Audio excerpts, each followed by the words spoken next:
꿈이라는 단어가 어떻게 다가오는 것 같아요? 저는 과거에는 분명했는데 지금은 물음표? 제가 학창시절에 국어국문학과를 선택하고 시패라는 동아리 활동을 할 때는 막연히 시인을 꿈꿨었거든요. 그러다가 대학교 3학년 때 현직 라디오 DJ이자 아나운서가 쓴 책 한 권을 읽고 라디오 DJ라는 세계가 있었구나. 새로운 꿈을 꾸게 됐었죠. 정말 설레고 가슴 뛰게 만들었던 라디오 DJ. 사람들과 공감하고 음악을 매개로 또 위로할 수 있는 무언가를 가지고 마음이 핑퐁핑퐁 소통할 수 있는 라디오 방송에 대한 열정? 그 열정이 저를 아나운서로 또 라디오 방송국의 PD로 이끌었고 그 힘으로 꾸준히 걸어왔던 것 같아요. 그런데 어느 순간 또 다른 것들이 보이기 시작했고 고민에 고민을 거듭하다가 20년 남짓 걸어온 길을 한번 멈춰보자 하는 결심을 하게 됐고요. 그래서 꿈이라는 단어가 제게는 과거에 머물고 있는 느낌의 단어였는데 이 책을 보다가 문득 그런 생각이 들었어요. 꿈이라는 게 성취가 아니라 성찰의 언어구나. 꿈이 성공이 아니라 성장의 언어라고 했지. 그럼 평생 계속해서 내 자신을 성찰하고 좋은 방향으로 성장하고 있는 내 자신을 느끼고 그런 마음이 있는 한 난 아직 꿈이 있는 거지? 꿈꾸고 있는 거지? 꿈을 향해 가고 있는 거지? 소중한 사람들에게 에너지 메이커가 되고 싶다는 나의 꿈은 여전히 현재 진행형이고 지금이 또 그 과정이고 또 미래를 준비하는 시간도 되겠더라고요. 그래서 제게는 위로가 됐던 책입니다. 나온 지는 꽤 됐지만 함께 성장하는 시간들을 기대하면서 책갈피 꽂아둔 부분들 나눠볼까요? 꿈은 성공이 아니라 성장의 언어다. 많은 사람들이 꿈을 성공이나 성취라고 생각한다. TV나 신문 등의 각종 매체들 역시 꿈을 이런 식으로 정의한다. 무엇이 되는 것 혹은 무엇을 갖는 것. 그것만큼 강력하고 쉬운 정의가 없기 때문이다. 그러나 꿈과 성공은 다르게 봐야 한다. 서로 긴밀하게 연결되어 있기는 하지만 둘은 엄연히 다른 별개의 것이다. 이 둘의 관계를 제대로 파악해야 헤매지 않고 꿈에 다가설 수 있다. 지난 런던 올림픽에서 내가 꼽은 최고의 장면은 역도 국가대표 장미란 선수의 결승 경기였다. 끝내 들어올리지 못한 바벨 앞에서 그녀는 조용히 기도를 하고 손키스를 남겼다. 함께 고생한 바벨에게 감사함을 전하는 장미란 선수의 마음이 그대로 전해지는 듯했다. 진심 어린 그녀의 표정을 보며 나 역시 눈시울이 뜨거워졌다. 몇몇 언론은 그녀가 올림픽 금메달 2연패의 꿈에 실패했다고 보도했다. 나는 그런 기사들을 볼 때마다 화가 났다. 누가 함부로 그녀의 꿈에 대해 이렇다 저렇다 할 수 있는가?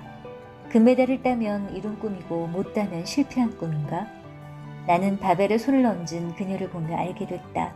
그녀의 꿈은 올림픽 금메달이 아니라 역도로 자신을 성장시키는 것, 그 자체임을. 그렇기에 실패의 순간에도 회한의 눈물 대신 매 순간 최선을 다해온 자신과 바벨을 쓰다듬을 수 있었던 것이다. 장미란 선수 같은 사람에게 올림픽은 꿈을 테스트하는 무대가 아니다. 꿈을 향해 나아가는 과정에서 이제까지 쌓아온 자신의 실력을 겨뤄보는 게임이자 이벤트일 뿐이다. 올림픽에서 금메달을 땄다 해도 그저 하나의 컨테스트에서 이긴 것뿐이지 결코 꿈을 이룬 게 아니다. 꿈 이퀄 성공이라면 현재는 언제나 미래의 희생양이다. 우리는 오랫동안 꿈과 성공을 동일시해왔다. 때문에 무엇이든 결과가 중심일 수밖에 없다. 어느 회사에 들어갔는지, 무슨 색깔 메달을 땄는지, 그래서 CEO가 됐는지 아닌지가 중요하다. 그러나 이 같은 성공 위주의 꿈은 심각한 문제를 갖고 있다. 가장 큰 문제는 내가 무엇인가를 성취하기 위한 수단이 된다는 점이다. 더 좋은 직장, 더 많은 연봉, 더 높은 지위와 권력이 인생의 중심이 되고 나라는 존재는 그것을 이루기 위한 도구가 돼버린다. 흔히들 좋은 대학에 들어가려면 지금 힘든 건 당연한 거야. 혹은 좋은 회사에 취직해야 하니까 지금은 좀 더 참고 공부하자 같은 이야기를 쉽게 한다. 좋은 대학이나 좋은 회사에 들어가는 것이 인생에서 중요한 숙제일 수는 있다. 문제는 합격이라는 최종 결과를 손에 쥘 때까지의 과정이 철저히 무시된다는 것이다. 내 손에 그것이 있는지 없는지, 사람들에게 보여줄 것이 있는지 없는지가 관건이다. 다행히 합격하면 그 시간은 꿈을 키운 아름다운 시간이 된다. 그러나 불합격하면 그 모든 것이 쓸데없는 시간 낭비가 되고 만다. 그 과정에서 내가 얼마나 배우고 성장했는지는 하나도 중요하지가 않다. 때문에 제대로 된 결과를 보여줄 때까지 현재는 늘 불안하고 답답한 것이 당연하다. 나 자신과 꿈의 대화를 나누는 일이나 어제보다 한결 더 성숙해지고 더 나아진 나를 지켜보는 일 역시 사치다. 그렇게 현재는 언제나 미래의 희생양이 될 뿐이다. 또 하나, 성공을 기준으로 꿈을 바라보기 시작하면 우리는 일상에서 수없이 많은 패배감을 느낄 수밖에 없다. 나보다 잘난 사람은 세상에 차고 넘친다. 나보다 돈 많이 번 사람, 더 유명해진 사람, 어제까지는 나랑 비슷했는데 갑자기 뜬 사람, 이들과 비교하기 시작하면 내 꿈은 늘 초라해지고 위축된다. 때문에 내가 꿈을 키워가기 위해서는 꿈과 성공에 대한 새로운 시각이 필요하다. 꿈은 평생 동안 지속적으로 만들어가고 키워가는 것이다. 성공은 그 과정에서 가끔씩 벌어지는 흥미로운 이벤트이자 컨테스트일 뿐이다. 평생 춤으로 나다움을 완성시켜가고 있는 발레리나가 있다. 그녀가 35세 프리마돈나가 됐다면 그녀는 꿈을 이룬 것일까? 아니다. 프리마돈나는 그녀의 꿈이 성장해가는 가운데 아름답게 꼽힌 이벤트일 뿐이다. 그녀의 꿈은 35살에 끝나는 게 아니기 때문이다. 아마도 그녀는 지금 발레리나로서, 이후에는 안무가나 코치로서 죽을 때까지 그녀의 꿈을 진화시켜 나갈 것이다. 많은 사람들이 내게 국민 강사라는 호칭을 붙여줬다. 그러면서 내게 꿈을 이뤄서 얼마나 좋으세요? 라고 묻곤 한다. 그런데 정작 나는 그런 말을 들으면 마음이 불편하다. 내 꿈의 주인은 난데 왜 본인들 마음대로 내가 꿈을 이뤘다고 단정하는지 모르겠다. 내 꿈은 지금 이 순간에도 살아 숨쉬며 성장하는 중이다. 내가 오늘 만드는 꿈의 데이터들로 내일의 꿈을 차곡차곡 쌓아가고 있다. 다만 최근 몇 년 사이에 방송과 언론에 자주 노출되고 그러다 보니 사람들이 나를 많이 알아볼 뿐이다. 나는 이런 종류의 이벤트를 감사하며 기꺼이 즐긴다. 꿈으로 가는 길에 벌어진 작은 축제에서 트로피를 얻었다면 겸손하게 받으면 된다.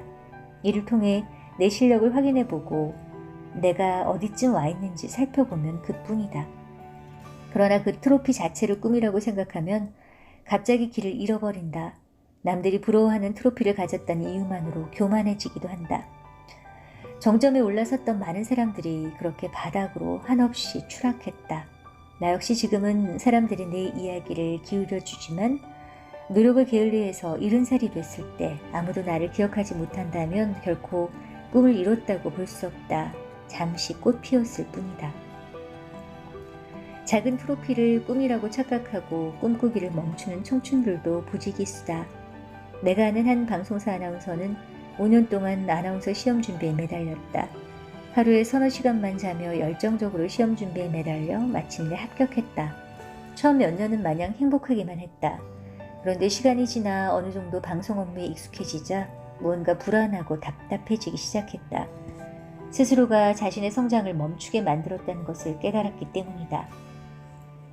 그는 지난 몇 년 동안 아나운서라는 꿈을 향해 달려왔기 때문에 목적지에 다다른 후에는 더 이상 꿈꿀 필요성을 느끼지 못했다.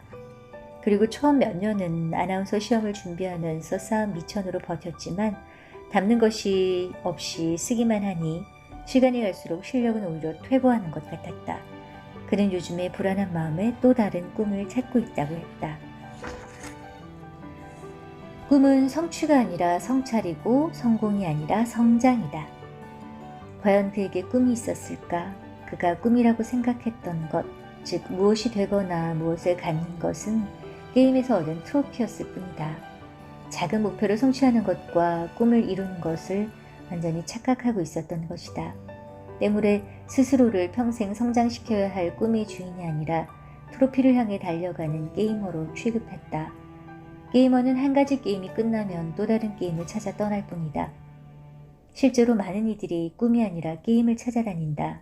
이길 수 있고 이기고 싶은 게임을 말이다.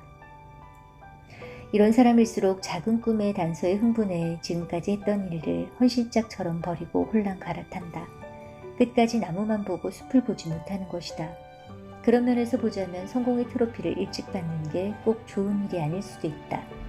게임에서 한 번 이겼을 뿐인데 꿈을 이뤘다고 착각하는 순간 결핍이 사라지면서 꿈의 연료가 바닥나기 때문이다. 트로피를 늦게 가질수록 꿈의 길에 더 오래 머무를 수 있다. 때문에 남들보다 느리게 하고 있거나 트로피가 너무 멀다고 해서 지금 실망할 필요는 없다. 당신은 그들보다 꿈의 연료가 훨씬 더 많다는 얘기니까. 꿈은 성취가 아니라 성찰의 언어다. 성공이 아니라 성장의 언어다. 많은 사람들이 그렇게 현장에서 자신의 꿈을 키워간다. 프리마돈나가 되지 않는 군무 속의 발레리나들, 교장이 되지 않는 수많은 평교사들, 퓰리처상을 받지 않은 수많은 종군 기자들은 지금 이 순간에도 자기답게 성장하고 있다. 지방에 가보면 문화해설사, 숲해설사로 일하는 강사들이 많다. TV에 나오는 강사들처럼 유명한 분들은 아니지만 자신의 일에 대한 자부심과 애정은 누구보다 대단하다. 나로 인해 관광객이 늘고 그들이 작은 것 하나라도 배워가는 걸 보면서 진심으로 행복해한다. 그분들을 유명 강사들과 비교해 서열을 매기는 것이 과연 의미 있는 일일까? 상을 받지 않았다고 해서 혹은 유명해지거나 돈을 많이 벌지 않았다고 해서 꿈이 없거나 실패한 것은 아니다. 단지 트로피가 많지 않고 화려한 이벤트가 없었을 뿐이다. 그러니 이들을 꿈의 실패자 취급하는 것은 옳지 않다. 이 세상 그 누구도 대한민국 인구 5천만에게 꿈의 커트라인을 정해놓고 이 선 위에 있는 것만 꿈이라고 말할 수는 없다. 꿈으로 향하는 각자의 길이 다를 뿐이다. 꿈의 생명은 내가 매기는 꿈의 존중감과 비례한다. 지금 키워가는 내 꿈을 소중하게 여기면 조금 천천히 가더라도 불안하거나 초조하지 않다. 주변에서 아무리 샴페인을 터뜨려도 내가 초라해질 일이 없다. 반면 아무리 멋진 금메달을 따더라도 내가 내 꿈에 대한 존경심이 없으면 금메달은 굴러다니는 쓰레기에 불과하다. 진정으로 꿈을 이루고 싶다면 한 번쯤 진지하게 고민해야 한다. 트로피를 사냥하는 게이머가 될 것인가? 성실하게 꿈을 키워가는 꿈의 주인이 될 것인가? 꿈은 오직 나다움이다.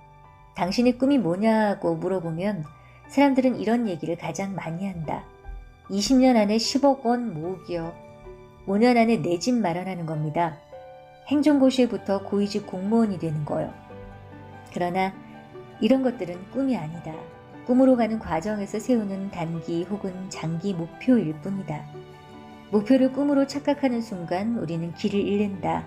1억 원을 만들고 나면, 내 집을 마련하고 나면, 고위직 공무원이 되고 나면 그 다음에는 뭘 할 것인가? 막막해져서 어디로 가야 할지 알 수 없다. 게다가 목표를 달성한 후에는 허무함마저 밀려온다. 내가 왜 그 고생을 하며 10억 원을 모았는지, 내가 왜 공무원이 되려고 했는지 자신에게 진지하게 물어본 적이 없기 때문이다. 또 어떤 사람들은 이런 꿈을 말한다. 가족들과 함께 세계 일주하기, 주부 모델에 도전하기, 라틴 댄스 대회 나가기. 그러나 이 역시 꿈은 아니다. 죽기 전에 하고 싶은 일들, 즉 버킷리스트다. 하면 좋지만 바쁘면 굳이 안 해도 되는 일들이다. 버킷리스트는 꿈을 장식하는 일종의 데코레이션일 뿐이다. 꿈이 아닌 버킷리스트에만 집중하다 보면 중심을 잃고 샛길로 빠질 가능성이 높다. 마지막으로 또 한 가지. 이런 꿈을 얘기하는 사람들도 정말 많다. 우리 아이 명문대 보내는 거요. 우리 남편이 정교수 되는 게 제 꿈이에요. 미안하지만 이런 건 꿈 축에도 못 낀다. 그건 당신의 꿈이 아니니까 전혀 상관할 필요가 없다. 내가 아닌 누군가의 꿈을 대신 얘기한다는 것은 자기 꿈이 없다는 고백과 마찬가지다. 내가 강의에서 이런 이야기를 하면 사람들의 표정은 충격을 넘어 허탈함에 가깝다. 자신이 생각해왔던 모든 꿈을 부정당했기 때문이다. 그렇다면 도대체 꿈이라는 건 뭘까? 꿈은 방향성과 맞닿아야 가장 건강하게 진화한다. 꿈은 이 모든 것을 모아서 나는 어떤 사람으로 평생 살아갈 것인가를 정하는 것, 즉 방향성이다. 여기에 한 사람이 있다. 전업주부이자 독실한 기독교인 그녀는 어렸을 때부터 착하다는 얘기를 많이 들었다.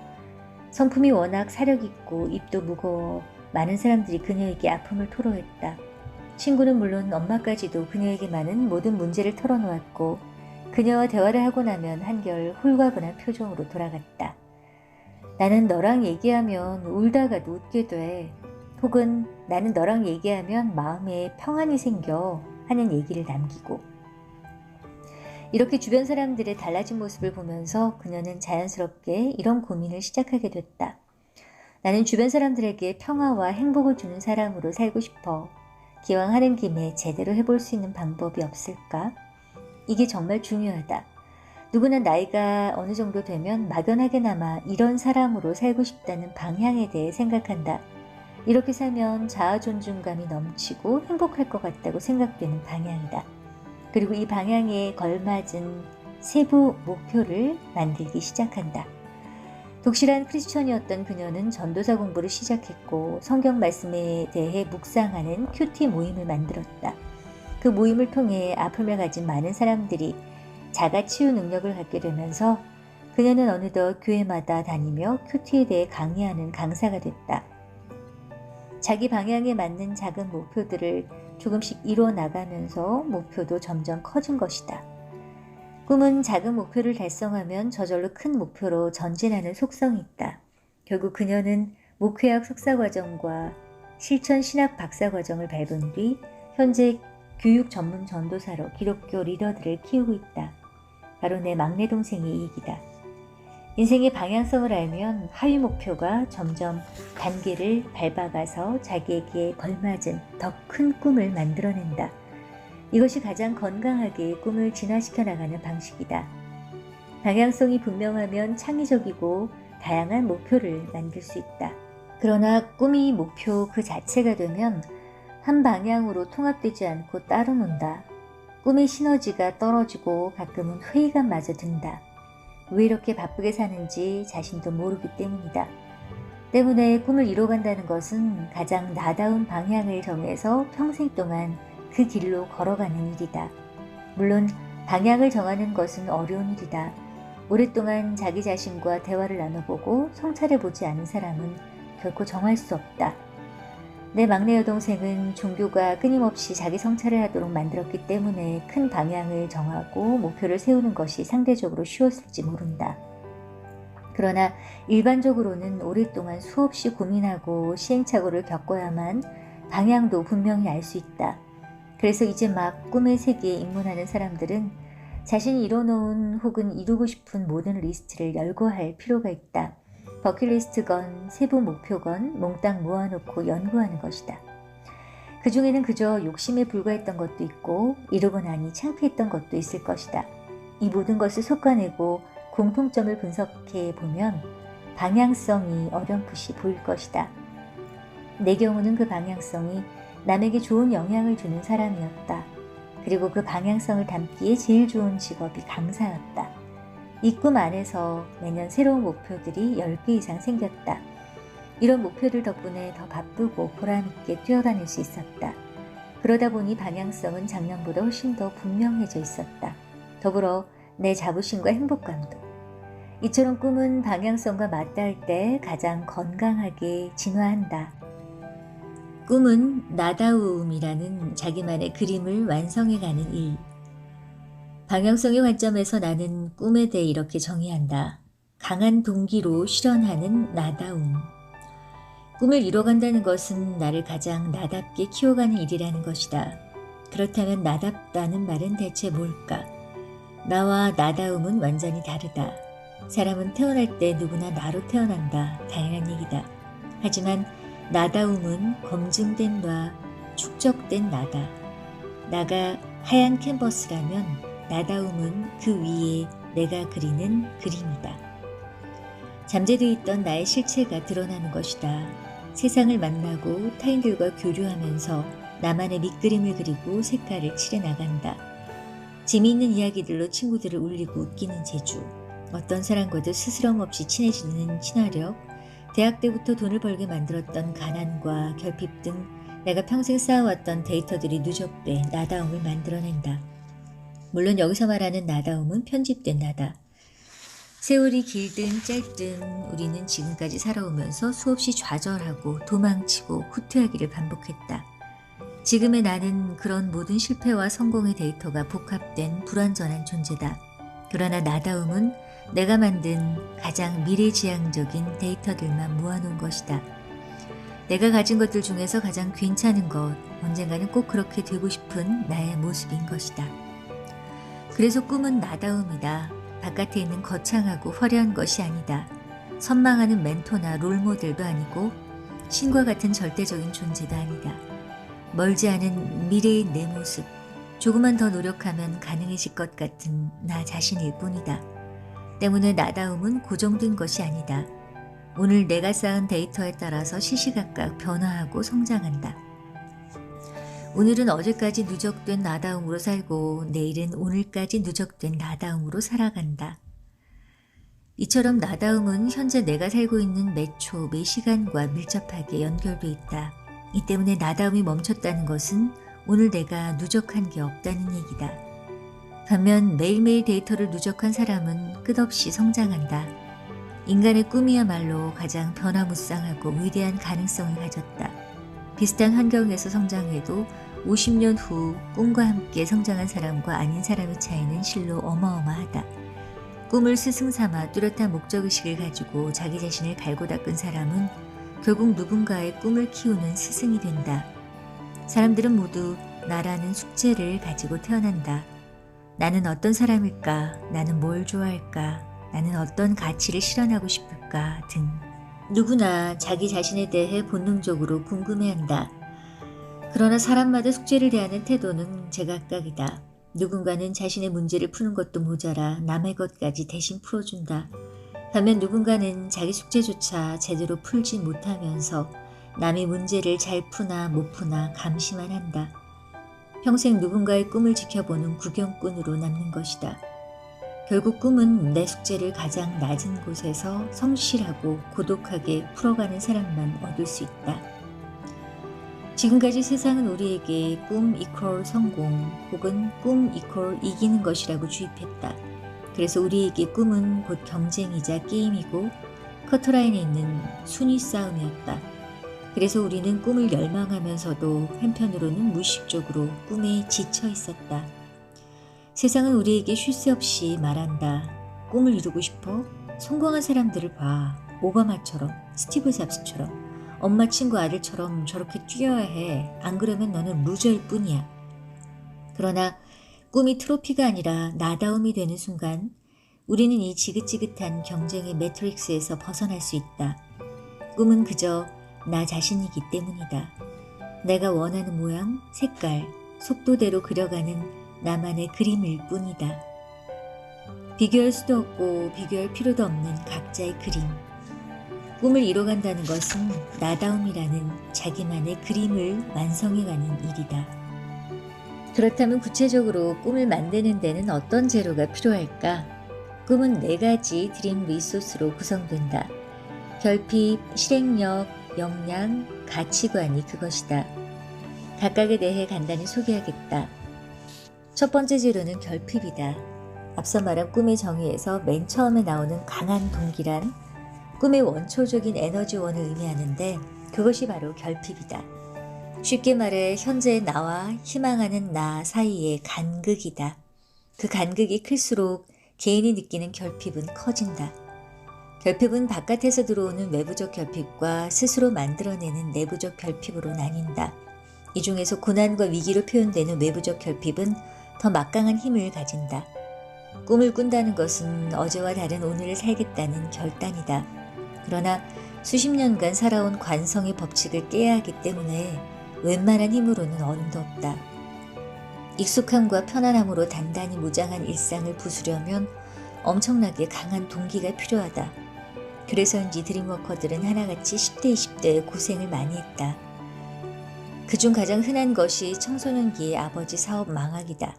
이 사건으로 철모르던 그들은 갑자기 소년 가장이 되거나 고아로 떠돈다.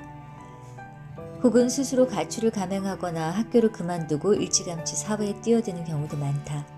이처럼 결핍을 세게 겪으면 부족함을 인지하는 결핍 센서가 활성화되면서 생전 안 쓰던 에너지를 쓰게 된다.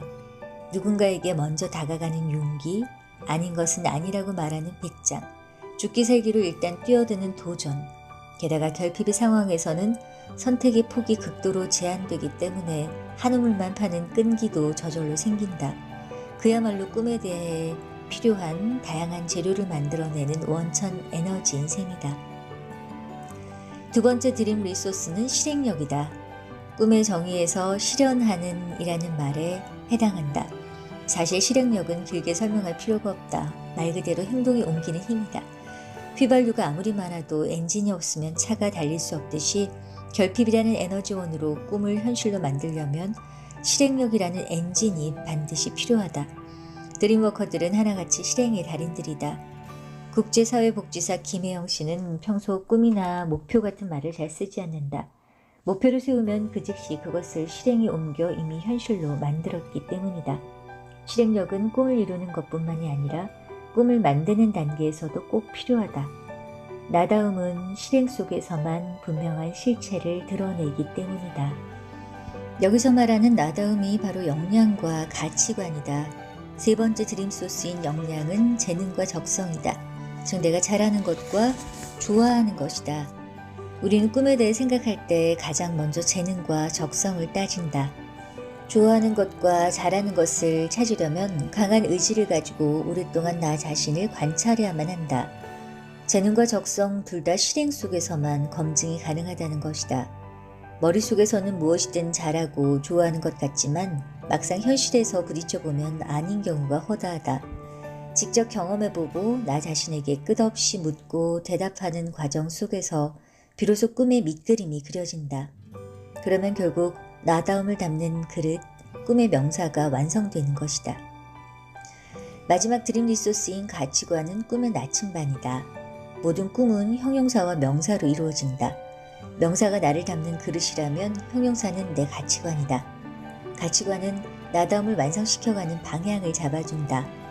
똑같은 가수라도 가창력으로 인정받는 가수와 최고의 싱어송라이터가 다 다르듯이 같은 명사를 가진 사람도 어떤 형용사를 붙이느냐에 따라 인생의 길이 완전히 달라진다.